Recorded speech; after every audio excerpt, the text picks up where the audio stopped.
Aujourd'hui, nous allons aborder la leçon concernant la déclinaison des adjectifs et nous allons travailler sur la première classe d'adjectifs.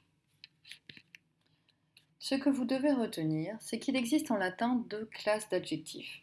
Une classe, dans ce cas de figure, correspond en réalité à un type de déclinaison.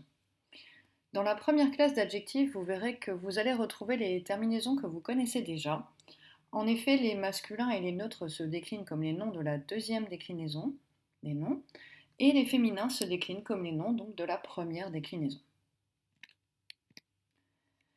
Si l'on prend l'exemple de l'adjectif bonus, bona, bonum, qui signifie bon, bonus est l'adjectif masculin, qui se déclinera donc sur le modèle de dominus, bona est l'adjectif féminin, qui se décline comme dea, deae, et enfin bonum est l'adjectif neutre, qui se décline comme bellum. Le singulier de la première classe d'adjectifs se présente ainsi. Donc pour les masculins, on va le décliner de cette façon. Bonus, bonnet, bonum, boni, bono, bono, donc exactement comme dominus. Pour les féminins, on va le décliner comme bona, bona, bonam, bonae, bonae, bona, donc exactement comme dea. Et enfin pour les neutres, c'est bonum, bonum, bonum, boni, bono, bono, comme bellum.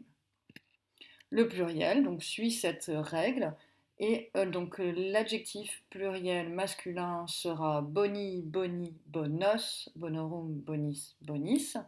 Au féminin, on aura bonae, bonae, bonas, bonarum, bonis, bonis. Et au neutre, bona, bona, bona, bonorum, bonis, bonis. Donc l'adjectif en latin va avoir à peu près les mêmes règles de fonctionnement, les mêmes emplois qu'en français.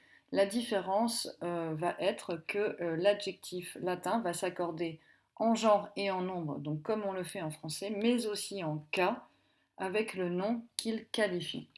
Vous avez l'exemple pulcra puella où on voit que l'adjectif s'accorde en cas, en genre et en nombre avec le nom qu'il qualifie. L'adjectif latin peut être épithète, attribut sujet ou apposé. Donc pour ça, c'est exactement comme en français. Voilà pour l'essentiel de la leçon sur les adjectifs.